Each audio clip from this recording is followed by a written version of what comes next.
경제를 잘 알지 못하는 사람을 위한 당장 내 돈이 되는 지식, 머니클래스. 오늘의 키워드 먼저 보시죠. 올해 첫 미국 금리 결정 관전 포인트는 미국 연방준비제도가 올해 금리를 얼마나 올릴까? 주식시장과 세계 경제에 큰 영향을 주는 문제죠. 미 현지 시간으로 31일부터 2월 1일까지 열리는 연준의 올해 첫 FOMC, 미국 연방공개시장위원회. 여기로 관심이 쏠리는 이유입니다. 금리 인상 속도 조절과 함께 금리 인상 종료에 관한 연준의 의견이 나올 거라고 시장이 기대하고 있는데요. 회의를 하루 앞둔 오늘 연준 FOMC 관전 포인트를 전문가와 함께 짚어보겠습니다.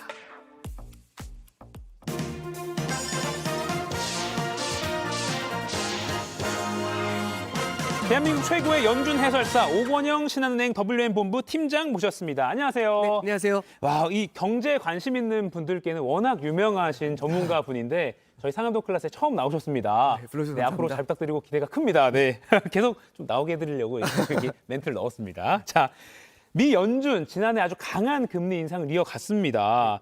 이번에 좀 얼마를 올릴 걸로 예상을 하십니까? 네, 지금 이제 보시는 것처럼 네. 0.25냐 0.5냐 이제 이게 이슈가 되고 있는데 네.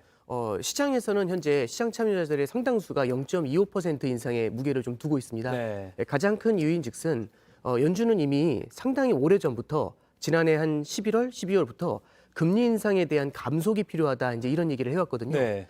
가장 큰 이유가 보통 우리가 이제 그 신호등을 이제 길을 건널 때 보면 이게 그 초록불이 딱 켜졌을 때 망설이지 않습니까? 건널까 말까 하다가 건너자 하면 막 뛰잖아요. 네네. 이제 그게 작년도 상반기에 있었던 일인데 물가가 너무 빠르게 올라가는데 연준이 너무 느리게 움직였던 겁니다. 금리를 빠르게 인상해 줬었어야 되는데 그러다 보니까 이게 너무 느린 것 같다라고 해서 작년도 6월, 7월, 9월, 11월 네 차례에 걸쳐서 0.75%씩 금리를 팍팍팍팍 올렸거든요. 네. 예, 그런 다음에 이제 차트에서 나와 있는 것처럼 6월, 7월, 9월, 11월 0.75%씩 팍팍팍팍 올렸는데 저걸 자이언트 스텝이라고 합니다. 네. 그리고 이제 그 다음에 0.5%를 인상을 했죠. 근데 이제 보시면 지금은 굉장히 빠르게 올리다 보니까 어느 정도는 신호등을 많이 건넌 거예요. 네. 그럼 이제 어느 정도는 금리를 좀 많이 올려놨으니까 이제는 감속에 들어갈 필요가 있다. 이제 이런 얘기를 하고 있는 거죠. 네. 그래서 금리 인상에 대한 속도 조절에 대한 메시지를 강하게 던지고 있고요. 대신에 긴축에 대해서는 금리 인상은 속도 조절을 하지만 금리의 최종 상단이 5%를 넘냐 안 넘냐 이런 걸로 이제 좀 보려고 하고 그 다음에 높아진 금리를 어느 정도 유지하느냐 이런 쪽으로 이제 긴축을 조절하는 방법, 그걸 좀 고민하게 될 것 같습니다. 그래서 이걸 어느 정도 소통을 한 만큼 이번에는 0.25에 대한 가능성이 높을 것 같고요. 네. 다만 한 가지 더 말씀을 드리면 금리 인상 속도 조절을 하는 게 이제 긴축이 끝났다. 이제 이렇게 인식을 할 수 있다라는 그런 두려움이 있기 때문에 네. 긴축이 끝났다는 얘기는 아니다라는 점을 커뮤니케이션하는 쪽으로 이번에는 좀 방향을 잡을 것 같습니다. 그러니까 0.25를 올릴 가능성이 높지만 생각보다 조금 올렸네라고 해서 뭐 긴축이 끝난 거 아니야라고 할까봐 네네. 긴축이 끝난 건 아니야라고 정확하게 메시지를 던질 가능성이 크다. 네, 그렇습니다. 알겠습니다. 근데 이게 미 연준이 통화 정책 그 목표로 하면 흔히 네네. 이제 뭐 기본적으로요. 네네. 물가를 안정시키고 뭐 네네. 실업률은 낮게 해서 고용을 극대화하는 것 이게 뭐 정책의 어떤 기본이라고 한다면 네네. 근데 사실 물가랑 실업률이 서로 상충되는 경우도 있잖아요. 예, 그렇습니다. 이번 금리 결정에는 이 네네. 둘 중에 뭐에 더 좀 방점을 찍힐까요? 이게 보통 일반적으로 경기가 좋으면 실업률이 낮겠죠. 네. 근데 경기가 좋고 실업률이 낮으면 사람들이 소비를 많이 하니까 물가가 올라갈 겁니다. 네. 근데 이제 반대로 경기가 안 좋아지게 되면은 그러면 사람들의 실업률이 올라가게 될 거고 그러다 보면은 사람들이 소비를 줄이니까 실업률이 낮아지겠죠. 네. 그래서 물가가 보통 낮아지고. 이렇게 그렇죠. 네. 보통 이렇게 움직이는데 이 코로나 사태 때를 잠깐 보시면 여기 차트가 제대로 나와 있습니다. 네. 20년도 3월 달이 코로나 사태였고요.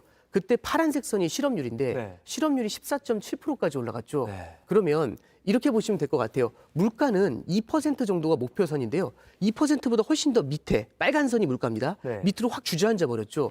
그럼 이때는요. 실업률을 잡아내리면서 경기를 부양해서 물가를 끌어올리는 쪽으로 방향을 잡아야 될 겁니다. 네. 그래서 저렇게 2020년도하고 21년도 상반기까지는 다른 쪽은 보지 않고요. 이제 딱 그 성장보다는 저 물가 쪽, 저 실업률 쪽 있죠. 네. 저 실업률을 잡아내리는 데다가 포커스를 굉장히 많이 뒀습니다. 네. 그래서 실업률을 많이 좀 낮춰놨는데 많이 내려갔네요. 예, 파란색 그렇습니다. 선이. 네. 파란색 선이 빠르게 내려오고 있죠. 근데 이제 그 사이에서 21년도 상반기 정도부터 보면은 빨간색 선이 빠르게 올라오고 있지 않습니까? 네. 그랬더니 그럼 물가가 올라가서 문제되는 거 아니야? 이제 이런 얘기가 나왔는데 지금은 그거 고민할 때가 아니다.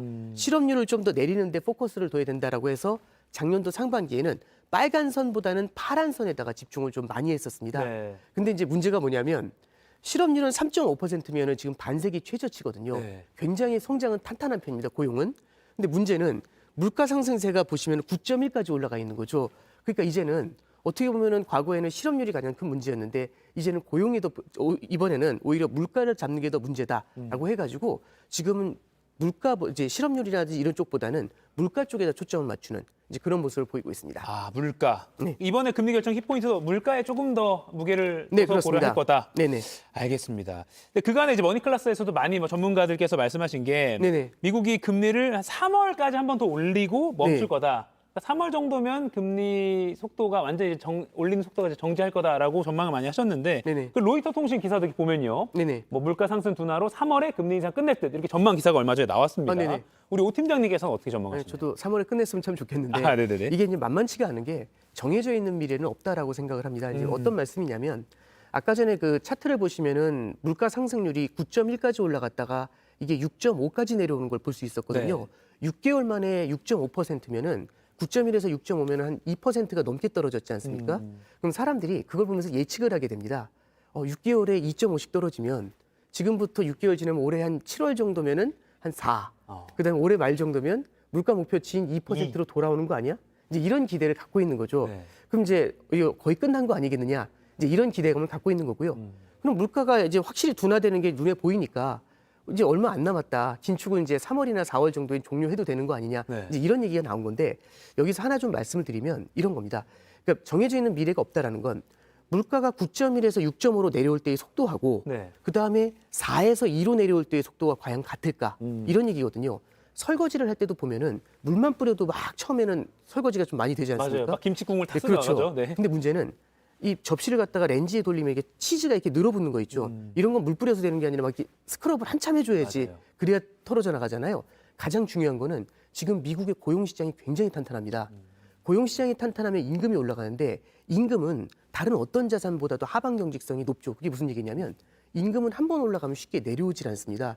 그래서 지금 미국의 임금 상승세가 굉장히 높은 편이거든요. 네. 그러면 어쩌면은 4%까지는 물가가 빠르게 내려오겠지만 그 이후에는 물가 내려오는 속도가 되게 더딜 느릴 수 수 있다. 있어요. 그래서 빠르게 물가가 내려올 거라고 보는 쪽에서는 3월이면 끝난다. 이렇게 얘기하는 거고요.